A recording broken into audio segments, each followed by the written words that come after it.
Hi everyone, my name is Jay Mantuano here with Reading 305 from Grand Canyon University, and today we're going to take a deep dive into cross-curricular connections to literature. So the importance of why cross-curricular planning matters. Through cross-curricular planning, children may discover how information is not isolated but rather interrelated. We promote greater engagement, deeper understanding, and practical problem solving abilities by purposefully creating connections. The goal is to educate students to think creatively. By doing so, we increase students' comprehension, give education purposes and connection, boost student involvement, and promote critical thinking in all academic areas. So, being able to connect this language or this subject with this one helps benefit the student, the teacher, the academic environment. Benefits of cross curricular planning and use of literature to support learning.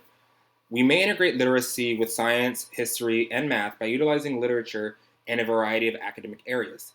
Concepts that are normally abstract are given context and human experiences via narratives.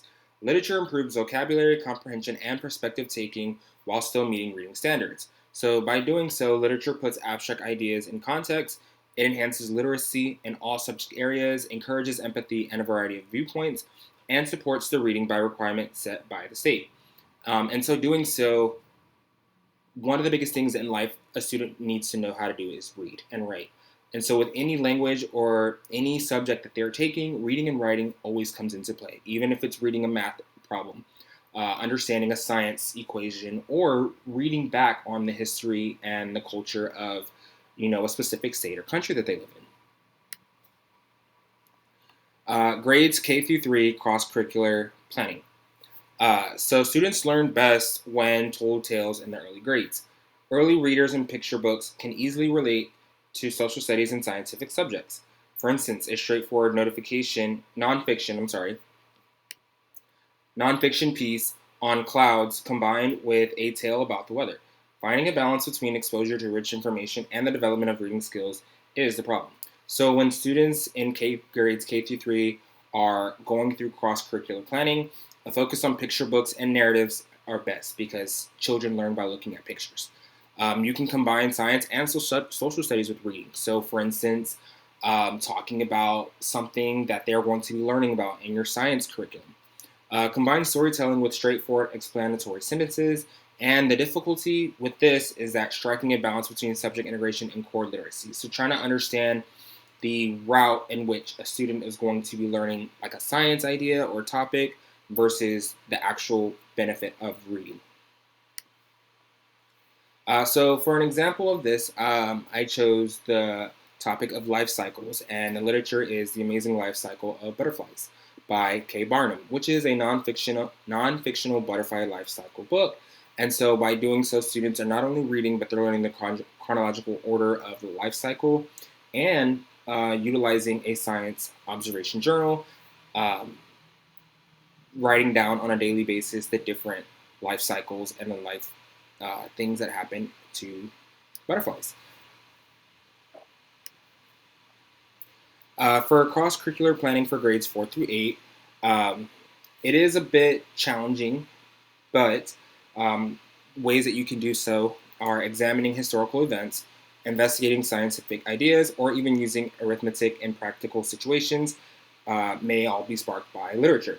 Coordinating pace across topic and areas is the primary difficulty. So just understanding what the student knows and versus what they don't. So making sure that we put a greater emphasis on critical thinking and thematic units. Math, science, and history are all related to literature. Students conduct investigations and analyze data, and then aligning pace again across several disciplines is a challenge. So being able to place it on one topic is a lot easier than panning it around multiple subjects. An example of this would be the civil rights movement. So the literature is the story of Ruby Bridges by Robert Coles, which is a non-fictional story about the integration of schools during the civil rights movement. And by doing so, we're not only integrating reading, but we're also integrating social studies and history with Black Americans and possibly persuasive writing, trying to get the reader to, be persuaded by a specific topic or idea. It's a high-level example. Students study laws and regulations, including Brown versus Board of Education. They also compose compelling essays, investigate significant events, and compare viewpoints. This enhances historical comprehension while bolstering literacy. Alignment with reading standards. Reading requirements are intimately aligned with the use of literature in all subject areas. As they develop their subject area expertise, students get practice assessing evidence, synthesizing ideas, and reading narrative and informative material. This guarantees that literacy is not limited to just ELA sessions. So, understanding of literacy and informational materials is required by standards. So, understanding that every subject, regardless of what you're teaching, what your focus is that students need to know how to read and write. A focus on examination of synthesis and analysis and close reading abilities are strengthened by cross-curricular books. So know that your history books, your science books, math books, they will all have some sort of having students know how to read and write.